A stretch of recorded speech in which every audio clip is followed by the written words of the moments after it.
Indonesia, bangsa dan negara, rumah ideologi Pancasila. Bismillahirrahmanirrahim. Pemirsa tercinta yang dirahmati Allah Tuhan Yang Maha Esa.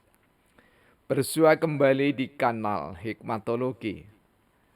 Monolog sederhana mengajak diri kita masing-masing berpikir untuk kian melembut, cerdas, dewasakan hati nurani, sehingga kian hari kita makin memahami dan menerapkan kitab suci agama kepercayaan yang kita yakini, termasuk di dalamnya menjunjung tinggi nilai luhur Pancasila kita terapkan dalam berbangsa bernegara sehari-hari. Baik, masih kita lanjutkan dengan rangkaian etika di dalam pembuka sholatul lail. Setelah kita membaca dengan tartil dan khusyuk, takbir, tahmid, tasbih, tahlil,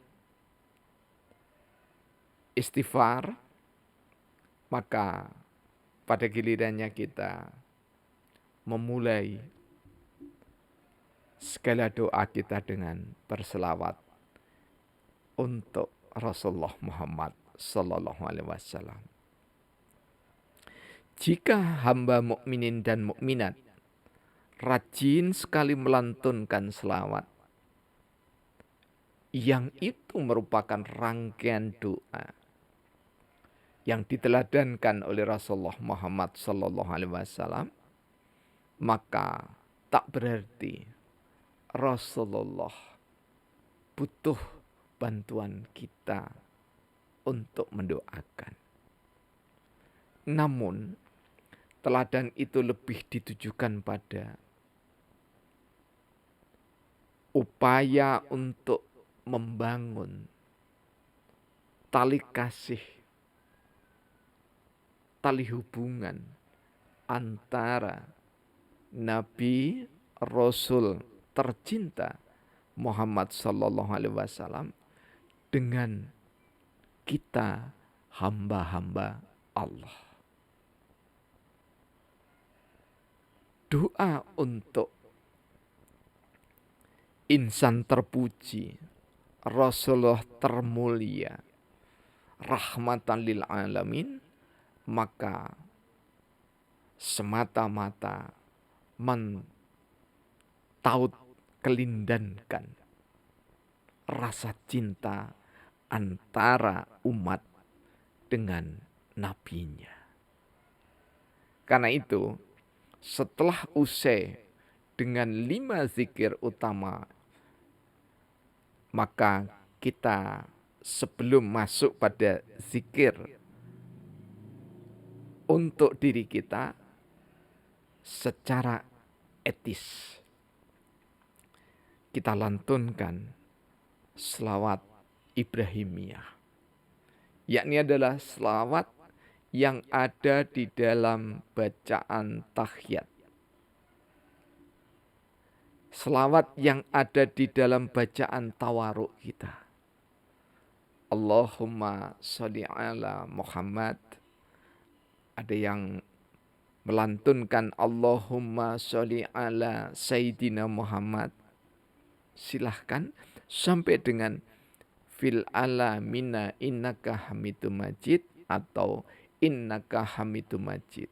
Baru kita memohon kepada Allah doa menjelang sholatul lail, yakni adalah Allahumma gfirli wahdini warzuqni wa'afini. Saya ulangi, terutama bagi saudara-saudara kami pemula, anak-anak kami, Allahumma gfirli wahdini warzuqni wa'afini. Allahumma gfirli wahdini warzuqni wa'afini. Kita putus sampai di sini karena insya Allah di monolog berikutnya akan kita lanjut tuntaskan doa ini. Di keheningan malam, ketika masing-masing anak bangsa ini menjadi mutahajjid, insan yang selalu hadir bersujud di malam hari di keheningan malam, terlebih dahulu memohon kepada Allah setelah berselawat. Ya Allah, ampunilah dosa-dosa kami. Zikir yang kelima adalah istighfar. Ya Allah, ampunilah dosa kami. Dilantunkan 10 kali. Kemudian masih disambung lagi. Sebagai bentuk sopan santun tata krama sebelum meminta secara khusus, yakni adalah Allahumma gfirli. Ya Allah, ampunilah dosa-dosa kami. Dosa yang kami sengaja berbentuk kesalahan, dan dosa yang tidak kami sengaja berbentuk kekeliruan.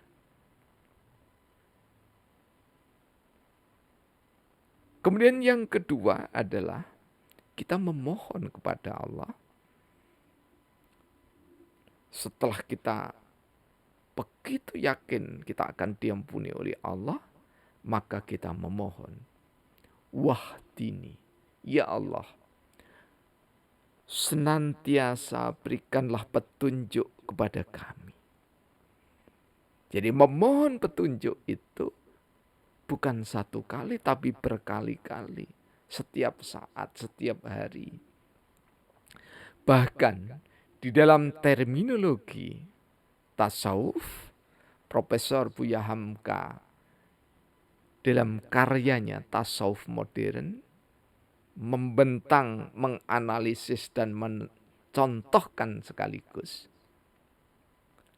tentang keberlangsungan kita menjaga petunjuk itu, yakni dengan sholat daim. Dihubungkan oleh Profesor Buya Hamka dengan meraih kebahagiaan. Jadi memohon petunjuk kepada Allah, ihdinas siratal mustaqim, di sini wahdini, yang dimaksudkan wahdini adalah yang ada di dalam surah Al-Fatihah itu, memohon jalan yang lurus. Jalan yang lurus itu ketika kita mentaati Al-Quran dan As-Sunnah. Dan jalan yang lurus itu pada saat kita menjadi pilar ketahanan nasional adalah jalan yang sesuai dengan koridor konstitusi, koridor ideologi, dan hukum positif yang diberlakukan di Indonesia. Karena itu, rancangan hukum positif atau rancangan peraturan perundang-undangan, siapapun penggagasnya, apakah expert, tenaga ahli, ataukah dewan, ataukah legislatif itu ataukah eksekutif itu sendiri, mungkin yudikatif, maka tidak boleh bertentangan dengan memohon petunjuk kepada Allah Tuhan Yang Maha Esa. Dan semua agama-agama yang ada di Indonesia, yang dilegitimasi di Indonesia, termasuk kepercayaan atau penghayat kepada Tuhan Yang Maha Esa, senantiasa memohon petunjuk jalan yang diridhoi oleh Tuhan, jalan yang diizinkan oleh pemimpin bangsa melalui rangkaian peraturan perundang-undangannya. Karena itu tidak boleh diharamkan peraturan perundangan yang sengaja untuk memborgol hak asasi, hak fitrah dari manusia, yakni hak untuk melaksanakan kewajiban berdasar agama dan kepercayaan. Kemudian yang ketiga adalah warzuqni. Ya Allah, anugerahkanlah kepada kami rezeki yang kami sangka dan yang tidak kami sangka. Yang disangka itu kita boleh jadi mempunyai gaji tetap atau pekerjaan tetap. Yang tidak disangka itu adalah rezeki yang tiba-tiba. Boleh jadi kita melakukan pekerjaan yang menghantarkan seseorang untuk dapat membeli sesuatu atau mendapatkan barang sesuatu yang disetujui. Ketika kita atas kerelaan itu diberikan hadiah, maka itu adalah rezeki yang tidak disangka-sangka. Di malam hari kita bermohon rezeki, dan rezeki yang terbaik. Tidak saja untuk diri, tidak saja untuk keluarga, tapi juga diupayakan untuk lingkungan sekitarnya. Joyce Wedley Hugh di dalam insya Allah bukunya Self Healing, era postmodern sudah bukan waktunya lagi untuk take and give, tetapi take and take. Tidak sekedar memberi dan menerima, tetapi memberi dibalas dengan memberi. Terima kasih. Jadi kita menerima, ya, ibaratnya seperti ini, kita menerima, tetapi kita juga mengasihi. Ini adalah perkembangan temuan mutakhir di dalam studi biologi molekuler. Ketika seseorang itu memberi, kemudian ada yang menerima, maka si penerima juga dibalas dengan membalas pada yang memberi. Ini sebenarnya bukan hal yang baru. Karena Rasulullah Muhammad SAW jauh sebelumnya mengatakan, mensabdakan bahwa orang yang berbahagia itu diantaranya adalah orang yang mampu saling berbagi hadiah. Dari Sahih Bukhari. Jadi saling memberi hadiahlah di antara kalian. Saling memberilah. Artinya memberi, menerima, menerima, memberi. Biologi molekuler baru di tahun akhir atau awal tahun 2000 menemukan itu. Nah, kemudian yang terakhir adalah kita memohon kesehatan jiwa raga. Wa'afini, ya Allah, sehatkanlah jiwa raga kami. Sehatkanlah ya Allah. Sehatkanlah ya Allah, sehatkanlah. Di dalam batin kita juga mengatakan bahwa sehat itu terhindar dari penyakit yang memalukan dan yang membahayakan. Sehat itu adalah terhindar dari utang piutang. Sehat itu adalah terhindar dari kebohongan hati dan lisan. Sehat itu adalah terhindar dari kata-kata buruk dan menista sesama. Sehat itu adalah terhindar dari memusuhi sesama anak bangsa. Sehat itu adalah terhindar dari membentuk koalisi-koalisi untuk saling permusuhan di antara anak bangsa. Sehat itu adalah ketika seseorang mampu berpikir, menerapkan, memanifestasikan nilai-nilai religiusitas dan nilai-nilai agama bersamaan. Inilah peradaban luhur Nusantara. Inilah peradaban luhur bangsa Indonesia. Ingat, jika ada peradaban luhur, maka ada budaya yang tidak beradab. Kami mengingatkan pada saudara-saudara kami yang biasanya begitu sangat amat mencintai leluhurnya. Seolah-olah kalau tidak berbahasa daerah yang asli itu bukan tinggalan leluhur. Ingat bahwa nenek moyang kita juga pernah melakukan peperangan. Bahkan seolah-olah nyaris peperangan itu tidak pernah berhenti. Bersambung antara kerajaan satu dengan kerajaan yang lainnya. Terus sedemikian rupa. Maknanya bahwa kita jangan seperti Hitler yang mengatakan sambil begini. Ober alles.